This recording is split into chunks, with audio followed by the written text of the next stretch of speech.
Hello, Man in Gray here with another Man in Gray book review. Today's book is a novel called 11 by David Llewellyn, published in 2007 by Seren Books, which is a publisher based in Wales. It's 130 pages. 11 is an experimental novel that takes place on September 11th, 2001, so it's a 9/11 novel. But it's not a typical 9/11 novel because it takes place not in New York City, but in the city of Cardiff, Wales. And it's an experimental novel because it's told as a series of emails sent to or received from uh, or sent out by a character named Martin Davies. Um, so this is kind of a modernized take on an epistolatory novel, although instead of letters, you're getting emails. David is a or Davies, Martin Davies, is a 26-year-old accountant who works at a large financial services company in Cardiff, Wales. He really wants to be a screenwriter, though. He's written a screenplay, but he can't seem to get anybody interested in optioning it. Recently, his long-term girlfriend has broken up with him and moved out, and he's baffled as to why. He can't really understand what happened in their relationship to make her leave, so he's really broken up about that. And he basically spends after slugging through this mind-numbing work, he and his pals at work go out and hit the clubs, and they basically drink and snort cocaine, and then he comes home and collapses, and he gets up and goes through it all again. So he's growing increasingly frustrated at how empty and pointless his life seems to be, and he's very upset that he can't seem to get his career, his future career, his potential career as a screenwriter off the ground. The night before the book begins, he goes to a club with a friend of his. And on their way to the club, he's stopped by a homeless guy who comes up to him and says that he needs to spend all of his money because the world's going to end tomorrow. So he just kind of blows it off and doesn't really think much about it. But it sticks in his mind somehow. When he goes back to work the next day, he finds out to his horror that the corporate bosses have come out with the Christmas work rotation, and he's scheduled to work on Christmas Day. He's not going to get the holiday off like other people are. He's also unhappy to find out that this woman that he's had a kind of secret crush on is getting married, and she's going to leave soon to go to a honeymoon for 2 weeks in Pakistan to meet her relatives. She's a Pakistani of ancestry, and she's wanting to know if Davies wants to come to the wedding or not. Well, he doesn't really want to come to see her get married, but he doesn't want to offend her, so he doesn't know how to answer. As the novel progresses, we get these emails from the corporation, and there are these corporate speak emails about upcoming charity events that everyone is basically required to participate in, and various rules that nagging them about rules they're not following, things like that. And this progresses all the way through the novel.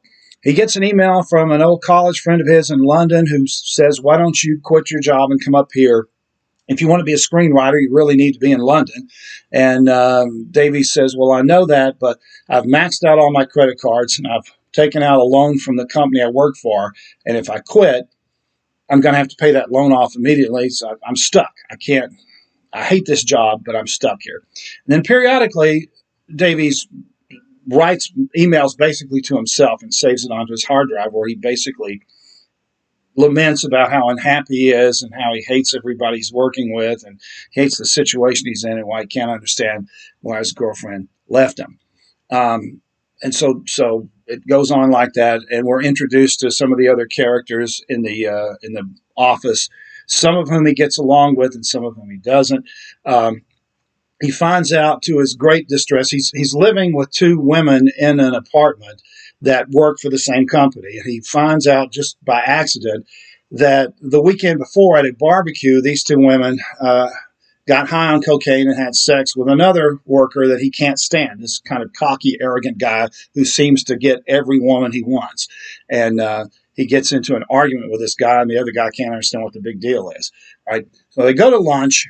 And when he comes back from lunch, he goes to the bathroom, and he's so exhausted that he falls asleep on the toilet seat, and he has this intense brief dream that he's in an elevator that suddenly crashes and the cable breaks and he comes falling down. He jolts awake, and it disturbs him very much, and he goes back to work, and then shortly after that he starts getting emails from people saying that there's terrible things happened in New York. A plane has hit one of the World Trade Center towers, and he doesn't want to see this, so he doesn't watch it on TV, but he keeps getting messages from people about all these people are jumping out of buildings, and all these conspiracy theories start floating around about who's responsible for it. And then it turns out that one of the people at the office has a wife who's in New York City shopping at the time, and so he can't get in touch with her because all the phone lines are jammed, and so he leaves.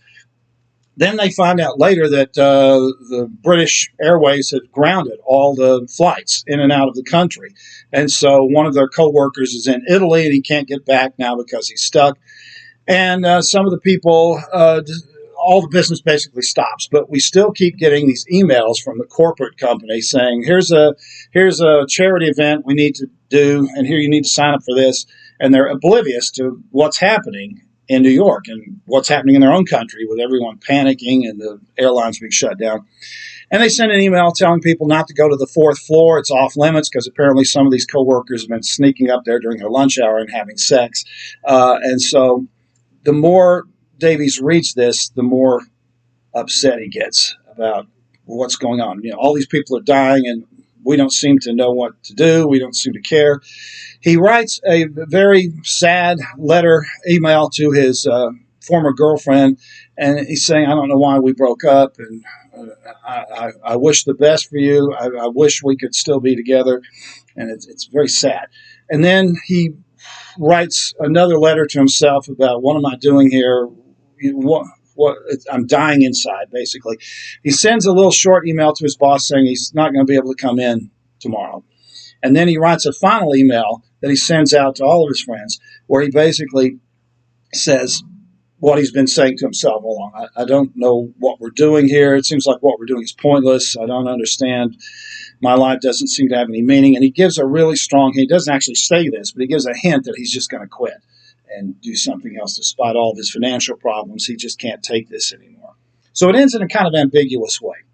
Now, it's easy for me to review books that I like, and it's also easy for me to review books that I don't like. What I have difficulty with are books that I have mixed feelings about, and I have mixed feelings about this book, 11.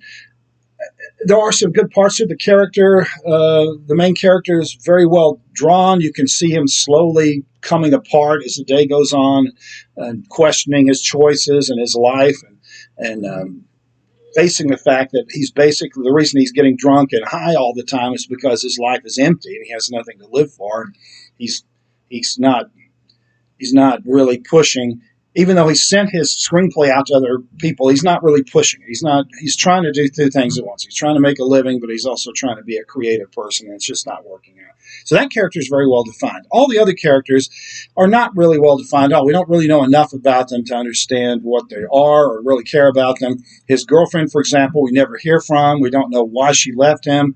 We don't know anything about it, really. And so it's kind of hard to appreciate what's going on there, what caused it, what flaws he had to drive her off, whatever. Did she find somebody else? We don't know.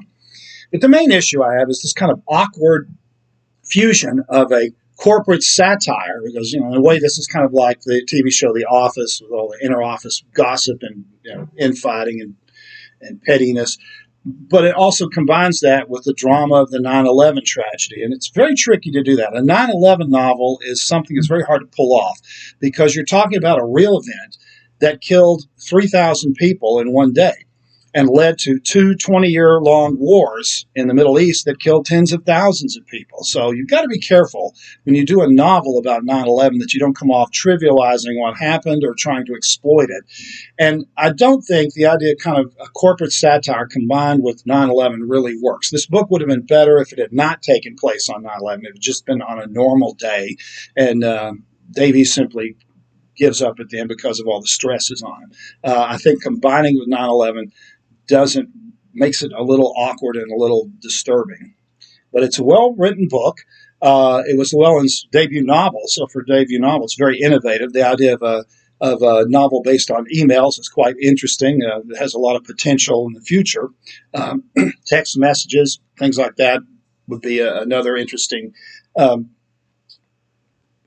project to try to build a story around, things like that. And it's a quick read. It's 130 pages. There's actually a lot of white space in the book. You can read this thing in an hour to an hour and a half easily. So it's not a big major, excuse me, not a big major time commitment to read this book. But I have mixed feelings about it. There are parts of it I like, parts of it I don't like. I think the overall book doesn't really work well. If I were to give it a star rating, it would probably be 3, maybe out of 5, something like that. It's an okay book.